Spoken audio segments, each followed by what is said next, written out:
Hey, it's me, your boy Blue Getsuga, and today I'll be talking about power creep and how it can maybe be fixed, maybe be solved, without Konami just killing off the game as we know it. As we know, cards just get progressively powerful as Yu-Gi-Oh goes on, and it just leads to messes like this. Anyways, I'll be going over what Konami can do as far as card design, while also still maintaining basically a meta, while also making new cards powerful. One of my suggestions would be to just like what they used to do, just demolish the meta decks to the point where they just drop like a tier or two, and then just make new decks that are just as powerful as said decks. Like make them just as powerful as they were when they were meta, basically. I feel like that should be the solution for power creep. Because, like APS said in a couple of their videos, by the way, you guys should subscribe to Team APS. They're really cool. Granted, I'm not sure who would subscribe to me and not Team APS. Anyways, they mentioned how a lot of effects in the game are practically free. I mean, almost every deck has a Stratos now, but think about it. You just summon this thing and you get a search. You summon this thing, you get a free Foolish Burial.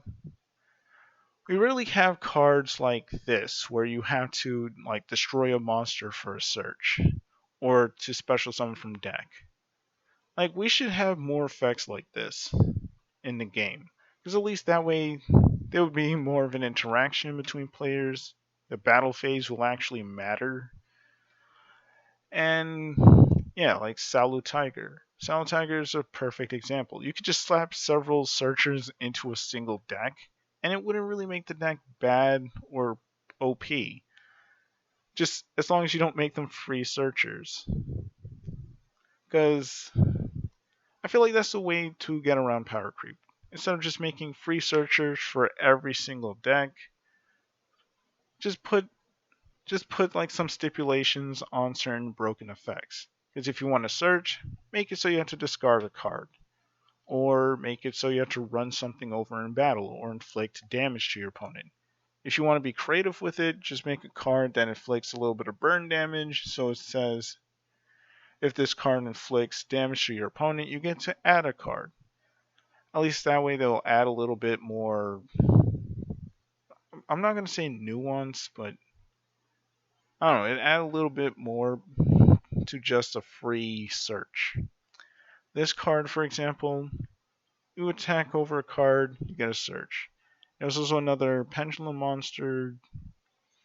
I think it was an abyss actor. If it gets blown up or destroyed, you get a search an abyss actor card.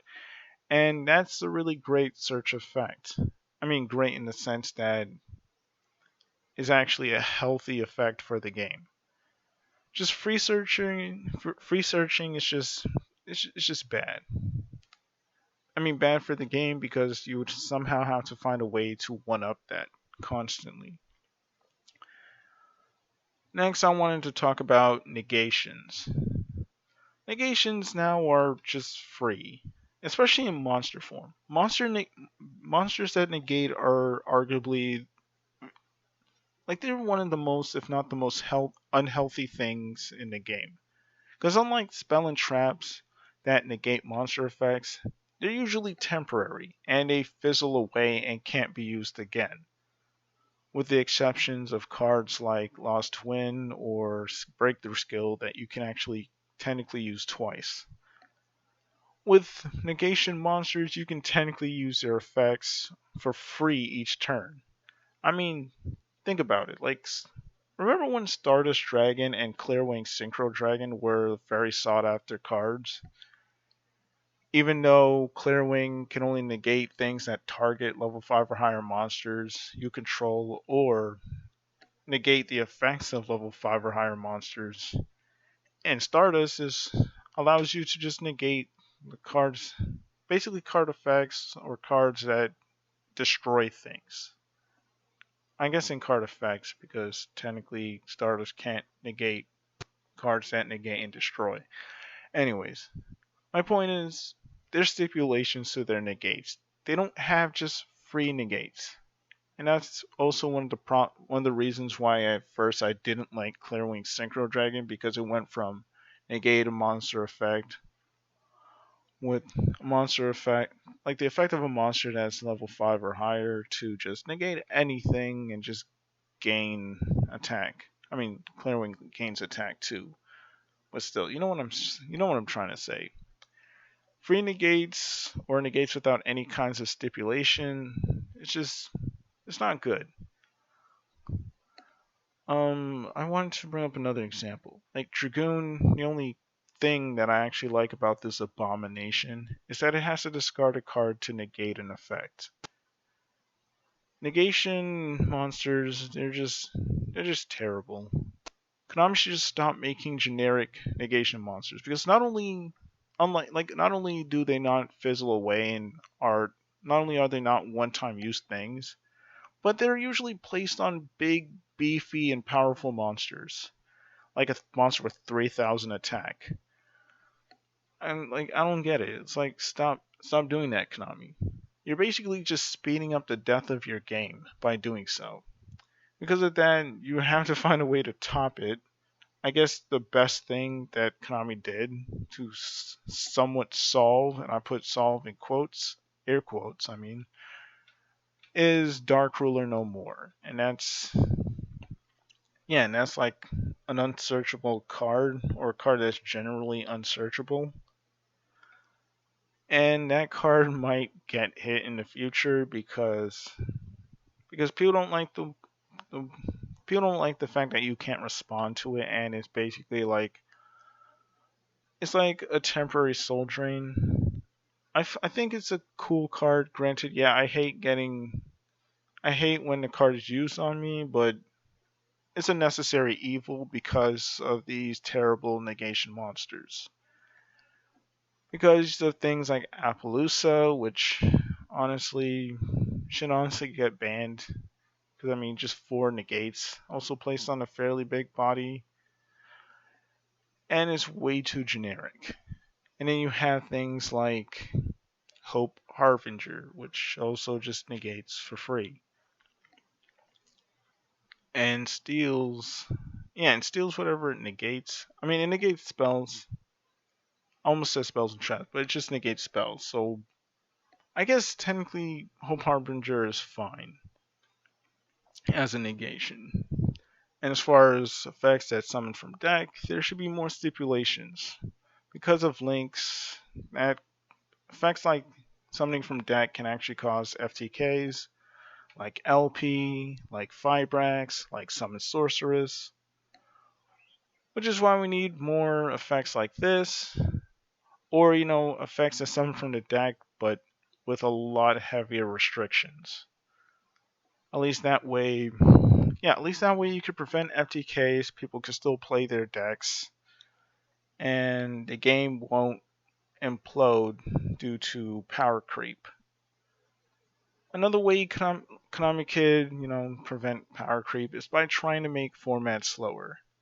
Because as we all know, the game is ridiculously fast, and Master Rule 5 is a lot faster than Master Rule 3, because links are basically more OP versions of synchros.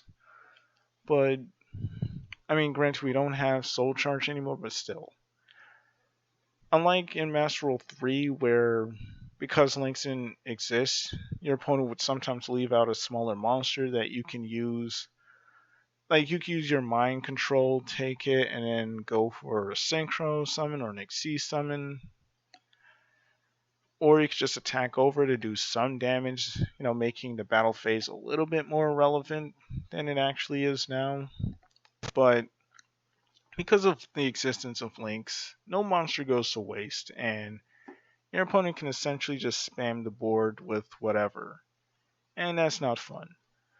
Although I kind of like links because of Goki. Goki is my favorite Link deck so far.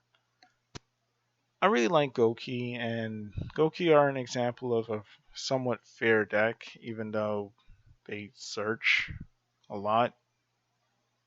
It somehow that deck isn't broken. I mean, it took a lot more things to break Goki than just their searching ability. But anyways, my point is, Konami should stop making really powerful and free effects, because when you do that, you're basically putting yourself in a corner where when it comes to card design. So my advice would be, if you're gonna hit meta decks, I feel like you should somewhat slaughter them, and then just make new decks that are almost as powerful as said meta decks when they were in their prime.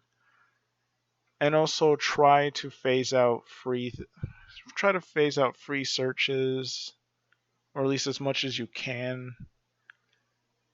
At least that way the games can actually be more fun. Include more battle phase interaction and more battle phase effects. Also, please stop making generic negation monsters. Those are terrible. I hate them. Nobody likes them except, the ones that like to abuse them. They're not fun. They're not good for the game. And the more you make them, the more of them you make, the worse the game becomes. So, if you're going to make generic monsters with negation effects, make it so that they aren't free negations. Because not only are they free negations, but they're also placed on really big monsters for some reason. And not on monsters that are like 2000 attack or lower. It's always really big monsters. And Konami should really stop with that because power creep is getting out of hand. Cough, cough. Anyways, that's all I have. That's all I have to say for this video. Like, comment, subscribe, share with your friends. And I guess I use the word share very loosely because for some reason I can't find the share button on YouTube anymore. So I'm not sure if that goes for everyone else or if it's just me. Anyways, if you can share this video, I would like for you to share it. Anyways, that's me, your boy Blue Getsuga, and I'm out.